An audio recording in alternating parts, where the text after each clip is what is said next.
When leaders announce a nuclear deal, the headline screams danger. The immediate assumption is that safety norms are collapsing. But this move isn't an abandonment of control, it is a calculated trade-off to secure regional dominance against China. If Washington refuses, Riyadh will not stop their ambitions. They will simply turn entirely to Beijing for security and technology, cementing Chinese influence in the Middle East's critical infrastructure. The question we must ask is, who gains leverage when non-proliferation norms are traded for strategic containment? The contradiction lies at the heart of this negotiation. For decades, the United States has operated on a principle that nuclear proliferation destabilizes regions and invites conflict. Yet, recent diplomatic breakthroughs suggest a different priority, excluding rival superpowers from one's own sphere of influence.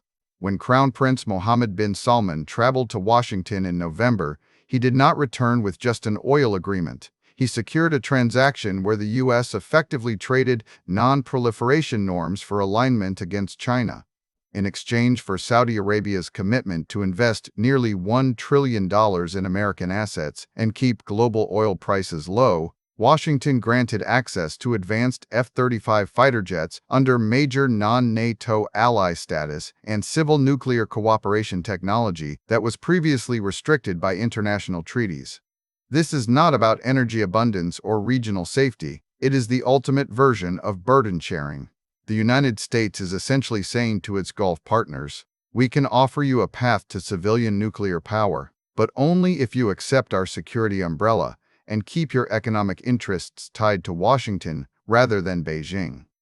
Without this U.S.-backed program, Saudi Arabia has no choice but to turn to Chinese state-owned enterprises that are currently building reactor projects across the region.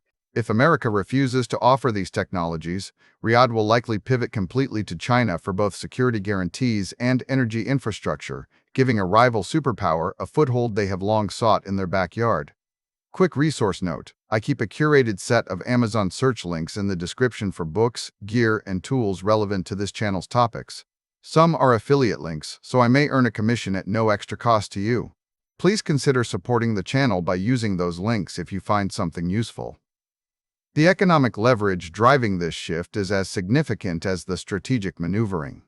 The deal includes an expanded investment pledge from $600 billion to nearly $1 trillion in U.S. assets, including artificial intelligence chips designed for domestic markets. Simultaneously, Saudi Arabia has utilized its 3 million barrels per day of spare production capacity to flood the market and drive oil prices below $65 a barrel. This price point is necessary for Trump's domestic shale producers, but would be impossible without OPEC+ cooperation. By forcing this low-price environment through their massive reserves, Riyadh creates a dependency that binds them to Washington's economic goals rather than simply maximizing their own short-term profits or following Chinese strategic directives. This financial interdependence ensures that Saudi Arabia remains aligned with U.S. strategic interests, even as they pursue nuclear capabilities. The math is simple.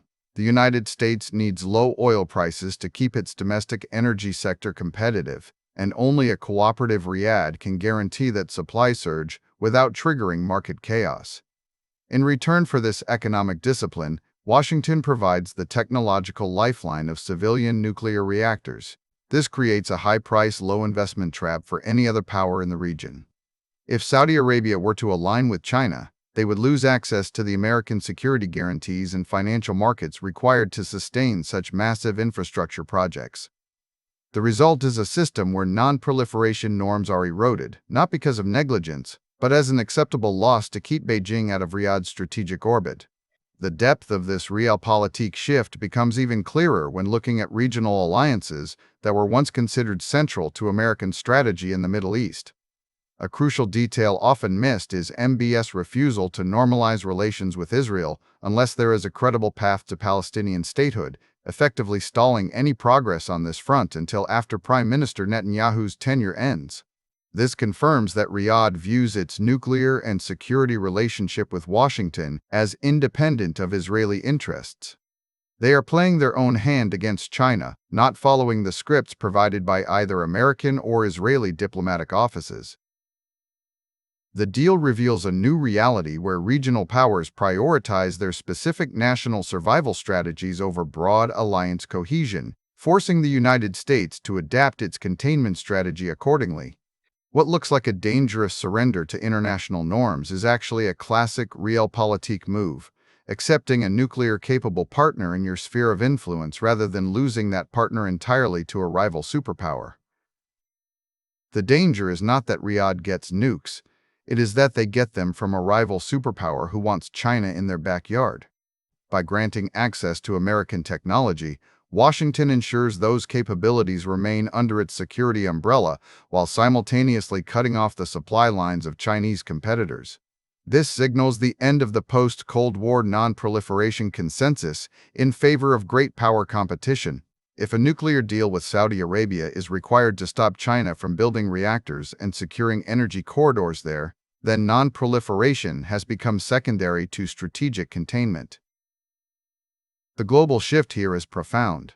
We are moving away from an era where the primary goal was preventing any state from acquiring nuclear weapons toward a new paradigm where the priority is ensuring that if those weapons or technologies exist, they belong to our allies and not our rivals.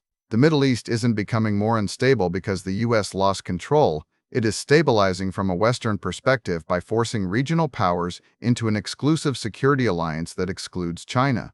The cost of this stability is the erosion of non-proliferation norms, but in the game of great power competition, those are acceptable losses to keep Beijing out of Riyadh's strategic orbit. The stakes for global strategy cannot be overstated.